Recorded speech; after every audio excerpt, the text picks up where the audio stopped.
पुण्यात्मा, आप बच्चे हो, आपको इस प्रोसेस का पता नहीं। ये दास इस मार्ग का मास्टर बना दिया भगवान ने।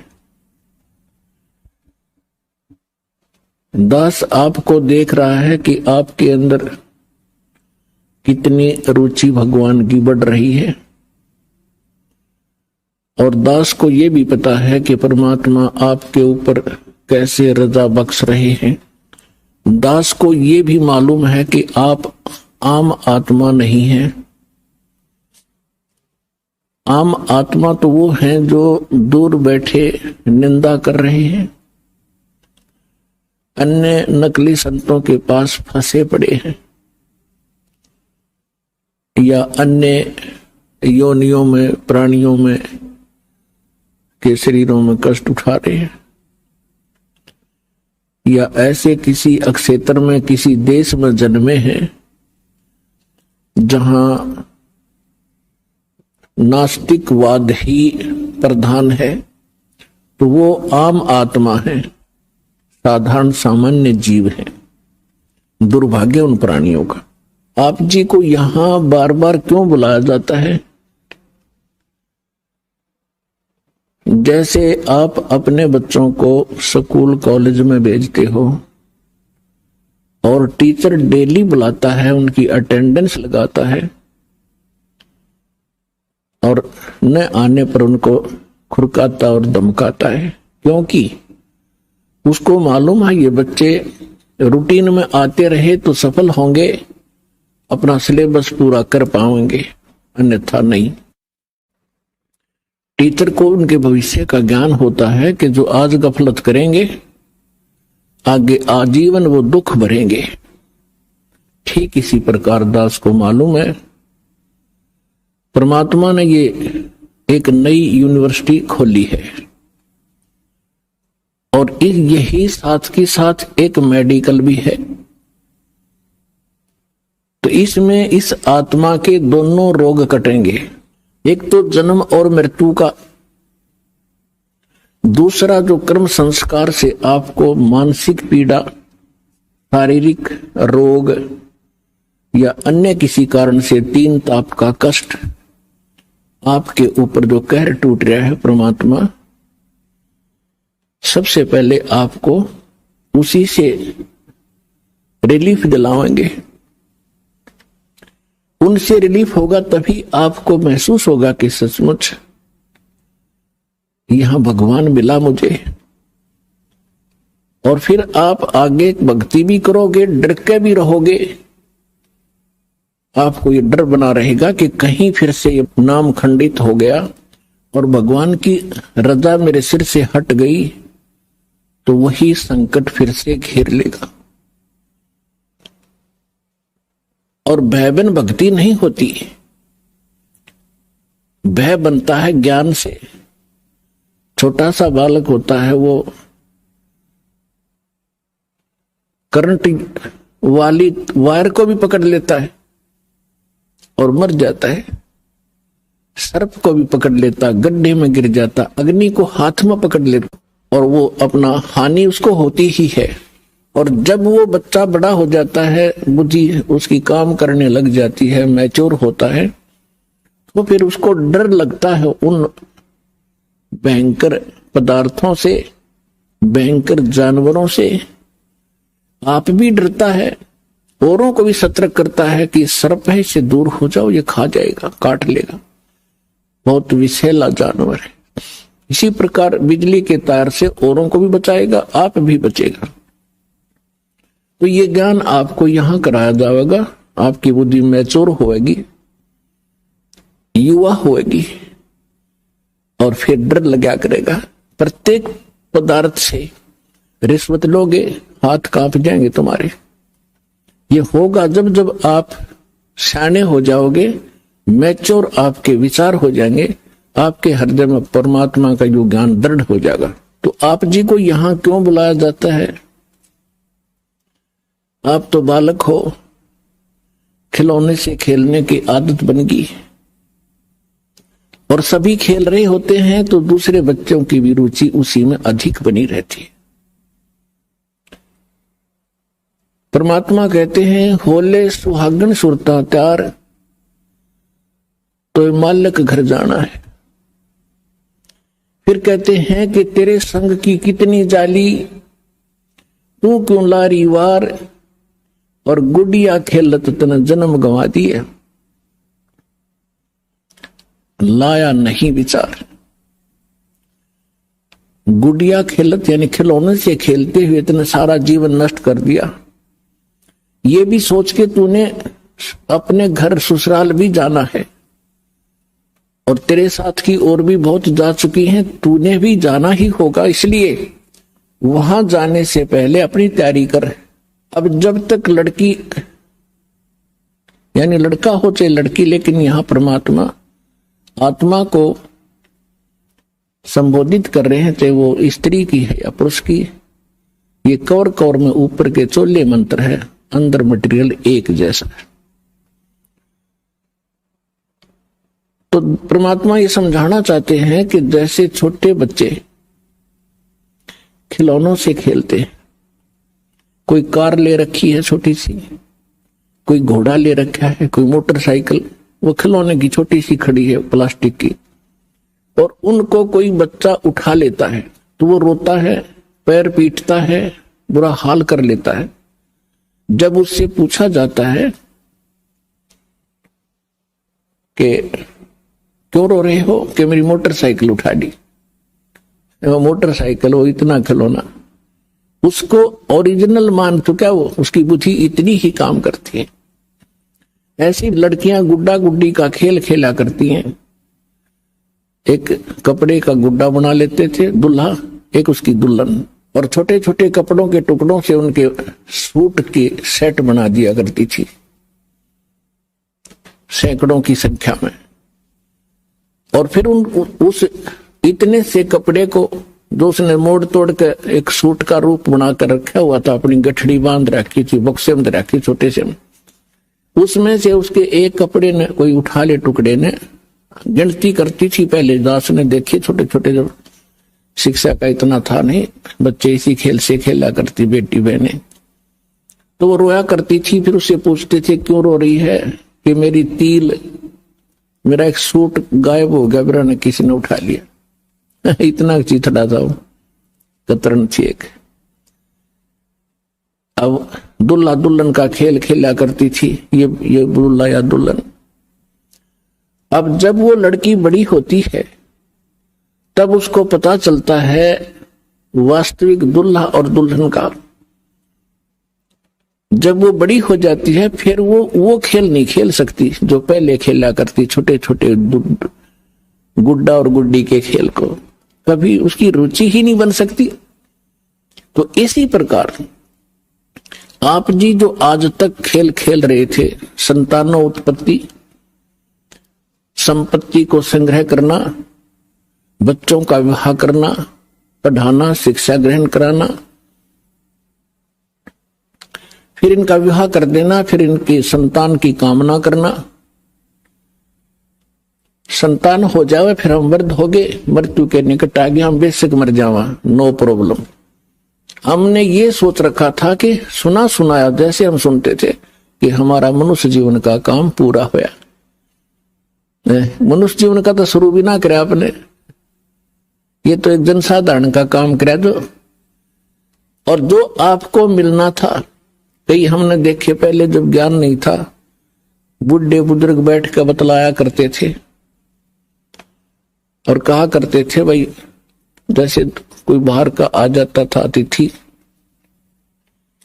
उससे कुशल मंगल पूछा करते थे, फिर संतान पूछा करते थे। वो बताता था कि 2 लड़के 2 लड़की, परमात्मा की दया से 2 लड़के हुए, 2 लड़की हुई, उनका विवाह कर दिया, उनका भी देवता देवती होगी, पोते पोती होगी, मेरा काम पूरा होया, भगवान बेशक ठाले। बस इतना सा हमारा ये बुद्धि सीमित होगी थी, एक हमने लास्ट एंड फाइनल काम मान रखा था। तो अब परमात्मा के ज्ञान से पता चला कि जो करना चाहिए था मनुष्य जीवन से वो तो शुरू भी ना करे आपने।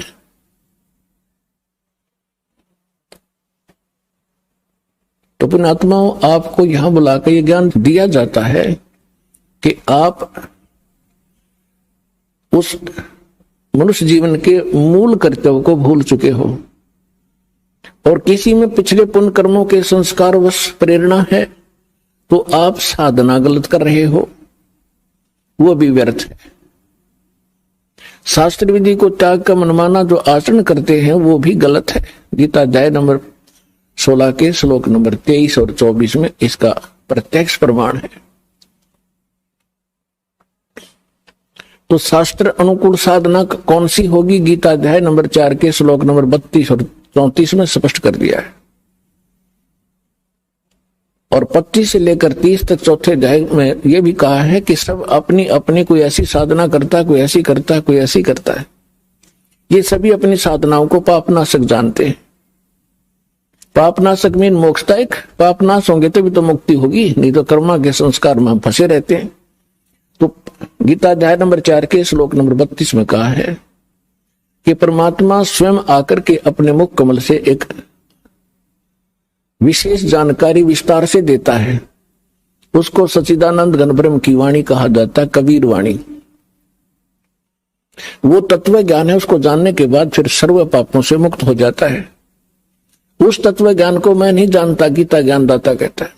तत्वदर्शी संतों के पास जाकर समझ, उनको दंडवत प्रणाम करने से, कपट छोड़कर सरलता पूर्वक प्रश्न करने से वो परमात्म तत्व के जानने वाले तत्वदर्शी संत तुझे उस तत्व ज्ञान का उपदेश करेंगे। 15वें अध्याय के प्रथम मंत्र में गीता जी में उसका पहचान बताई है कि जो उल्टे हुए लटके हुए संसार रूपी वृक्ष के सभी छंद बता देगा, सभी विभाग बता देगा, वो तत्वदर्शी संत है, सवेदवित। तो इसे सिद्ध है कि जब तक वो तत्वदर्शी संत जिन ऋषि महर्षि या साधकों को नहीं मिला, उन्होंने जो साधना की वो शास्त्र विधि त्याग कर मनमाना आचरण किया, और जिस कारण से उनको न तो परमात्मा प्राप्ति हुई और ना उनका कोई स्थायी स्थान प्राप्त हुआ। वो शाश्वत स्थान उनको नहीं मिल पाया। यहाँ का अंतिम लोक, अंतिम मोक्ष स्थल ब्रह्मलोक है, और ब्रह्मलोक में गए हुए प्राणी भी जन्म मृत्यु में रहते हैं। गीता अध्याय नंबर 8 के श्लोक नंबर 16 में इसका प्रमाण है। तो पुण्यात्माओं, ये वो एक नई यूनिवर्सिटी और जिसमें प्रथम कक्षा से लेकर अंतिम पढ़ाई यही पढ़ाई जाएगी, और यही प्राथमिक चिकित्सा से लेकर अंतिम ऑपरेशन तक की यही किया आपका जाएगा, यानी अध्यात्म तरीके से। आप जी को यहां क्यों बुलाया जाता है आपको पता नहीं, आप तो बच्चे हो। आपको यहां बुलाने से आपको 5 यज्ञों का लाभ दिलाया जाता है।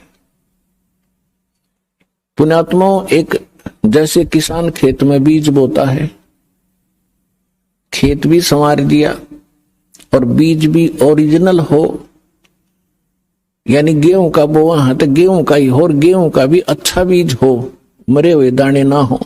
बीज बीजने के बाद फिर उसमें और भी बहुत ऐसा प्रोसीजर है जो अनिवार्य है। समय आने पर उसकी सिंचाई, उसमें फिर खाद डालना, उसके अंदर से घास निकालना और उसकी सुरक्षा रखना, तो तब जाकर के वो फसल परिपक्व होती है, तब जाकर के वो 2 दाने घर पर प्राप्त करता है किसान। पहले खर्च करता है अपने घर से खूब आंखें मीच के। जिस किसान के पास खुद अपने घर पर पैसा नहीं है, बीज भी नहीं है, उधार पैसे लेता है, बीज लाता है कि खेत में बीजता है, खाद भी अपना लोन लेकर डाल रहा है। उसको मालूम है कि आज मैं जो खर्च कर रहा हूं, उधार भी लेकर कर रहा हूं, एक दिन उवारे न्यारे कर देगा यह फसल अगर परिपक्व होगी तो। ठीक इसी प्रकार आप जी को स्थान मिला है जहां दान करना चाहिए। आप जी को वो मंत्र मिला है जिसका जाप करना चाहिए। इस प्रकार आपको तत्वदर्शी संत मिला है। अब परमात्मा कहते हैं समझा है तो सिर धर पाओ और बहुर नहीं रे सादा। यदि तेरे समझ में आ गया मनुष्य जीवन फिर मिलेगा नहीं। यदि मनुष्य जीवन मिल गया तो तत्वदर्शी संत नहीं मिलेगा, और तत्वदर्शी संत नहीं मिलाते ये मनुष्य का जीवन और पशु का जीवन में कति अंतर नहीं। और आपको पता लग गया है कि सचमुच अब ये दाव लगे है आपका, तो यहां कहते हैं समझा है तो सर धर पाओ, सिर पर पांव रखना, इतना स्पीड से दौड़ना जैसे कोई पीछे घोर संकट आ रहा हो, उससे बचने के लिए भागा जाता है। समझा है तो सर धर पाओ कि कमर कस ले। अब अगरम मगरम छोड़ दे, बकवाद नहीं चलेगी इस मार्ग में। समझा है तो सर धर पाओ, बहुर नहीं रे ऐसा दाव। ये आपका दाव लगा है मनुष्य जीवन, और ये प्राइम टाइम बिचली पीढ़ी का समय। अब कसर ना छोड़ना इसमें। अब आपको यहां बुलाया जाता है जो इस ज्ञान से परिचित नहीं, क्योंकि ज्ञान तो सत्संग माने से, वो सत्संग को एक सेकेंडरी थिंग समझ रहे हैं कि तो ऐसे बाद में देखेंगे, वर्द हो जाएंगे जब, अभी तो छोटे छोटे बच्चे हैं, ये भी तो पालने हैं। ये लोक वेद हमारे दिमाग में घर करा हुआ है। तो जो यहां नहीं आते उनकी सोच तो वही है, तो उनकी सोच के उनके विचारों से आपने दुखी नहीं होना चाहिए। वो कुछ भी बोल रहे हैं, कुछ भी कहें, ये समझ लो बालक है छोटे छोटे, इनको पता नहीं। आपको वो व्यंग भी करते होंगे कि चल पड़ते हैं, तीसरे दिन जाते हैं बरवाला बरवाला कर रहे हैं, अपना बालक ना पाले जाते हैं, देखना कुछ दिन में इनका विनाश हो जाएगा, इतना खर्चा करते हैं। तो पुण्यात्मा उनकी बातों में ना आना, परमात्मा के विधान के अनुसार अपने आगे कदम बढ़ाना। फिर कुछ दिनों में देखना आपके घरों में इतने सुख होंगे, इतनी बरकत होगी, वो पड़ोसी जो नाम नहीं ले रहे वो देखा करेंगे झुक झुक के, ये ल्यावे कहां से हैं। अब पीछे हमारे भक्तों के साथ भी ऐसा ही यहाँ हरियाणा में होने लगा। कोई कहता ये तो वहां जाते हैं क्रोथाश्रम था पहले, और उस महाराज से पैसे लाते हैं तब इनके ठाठ हो रहे हैं। महाराज यहाँ मशीन ला रहा पीछे छापन की, मैं था भिखारी तुम्हारे पैसा बैठे हूं। तो दास का प्रोसेस परमात्मा का वो मार्ग है जिससे ये प्रफुल्लित होंगे, और ये काम भी करते ना दिखते, 10वें दिन सत्संग में जाते रहते हैं, और इनके सारे ठाठ हो गए, कार भी ले ली, मकान भी बढ़िया बना लिया। परमात्मा के नहीं कर सकता। अपने आत्मा विचार करना, अपना भगवान इतने सुना सुना था, देखा नहीं था, और भगवान के गुण आपने सुने थे, प्राप्त नहीं हुए थे। आपको यहाँ कदम कदम पर महसूस होगा यहाँ भगवान है। परमात्मा ये काम करया करे, रात होने लग रहे हैं आपके घरों पर।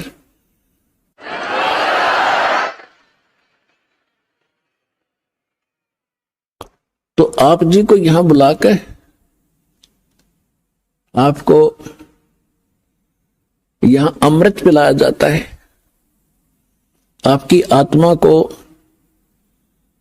स्वस्थ बनाया जाता है।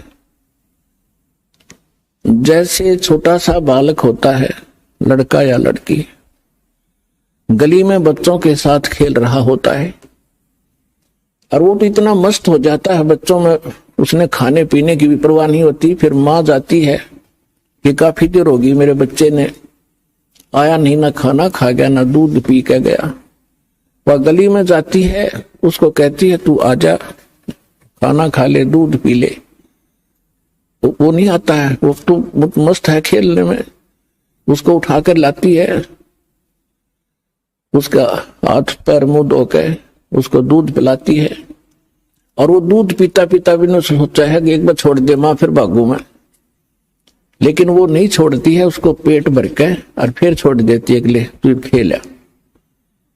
तो इसी प्रकार आपको यहाँ बुलाया जाता है, ये आत्मा का आहार आपकी आत्मा को यहाँ खिलाया और पिलाया जाता है। फिर आपको छोड़ दिया जाता है कि जाओ खेल आओ तुम, और फिर आ जाइए थोड़ी अगले महीने। अब उस बच्चे को मालूम नहीं कि माँ इतना क्यों संघर्ष कर रही है। माँ को मालूम है ये अच्छा दूध पीवागा, जल्दी बेटी या बेटा स्वस्थ रहेगा और जल्दी युवा हो जाएगा। तो दास का यही प्रयत्न समझना, परमात्मा और गुरु एक ही समझना चाहिए। और उनके अंदर ये गुण होते हैं, तुमेव माता च पिता तुमेव, तुमेव बंधु च सखा तुमेव, तुमेव विद्या च द्रविड़ तुमेव, तुमेव सर्व मम देव देव। माँ के गुण भी है भगवान में। तो इस प्रकार ये आत्मा के माता पिता हैं, शरीर के माता पिता अन्य होते हैं। तो पुण्यात्माओं, सौभाग्य आपका, आप जिस को ये स्थान प्राप्त हुआ